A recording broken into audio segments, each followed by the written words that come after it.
وقت کے سمجھانے کا طریقہ سخت اور کربناک ہوتا ہے، مگر یہ بھی سچ ہے کہ وقت کی سمجھائی بات حتمی ہوتی ہے اور ساری زندگی کے لیے سمجھ آ جاتی ہے۔ وقت نے ایک ہی بات سکھائی ہے، ہر تعلق، رشتہ، ناطہ تب تک زندہ ہے جب تک آپ دوسروں کے معیار اور توقعات پر پورا اترتے رہیں گے۔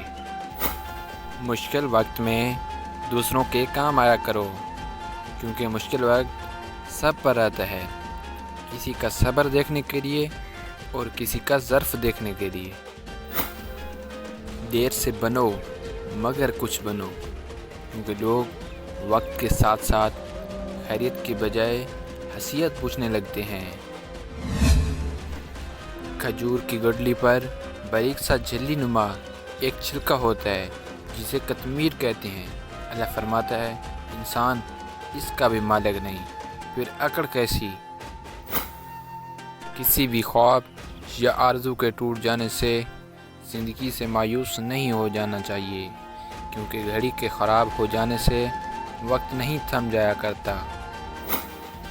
اس کائنات کا ایک سب سے بڑا سچ ہے، اور وہ ہے کہ انسان جب کوئی بھی ہو اور کچھ بھی کرے، جب وہ کچھ کرنے کا ارادہ کرتا ہے تو وہ ہو کر رہتا ہے۔ کسی کے چھوڑ جانے سے کوئی مر نہیں جاتا۔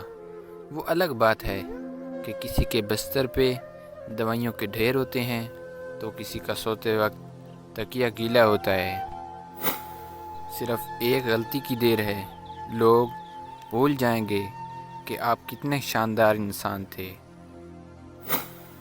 نیا منٹ شروع ہو کر یہ اعلان کرتا ہے، جو شخص بھلائی کرنے کی قدرت رکھتا ہے تو کر لے، اس لیے کہ میں دوبارہ لوٹ کر نہیں آنے والا۔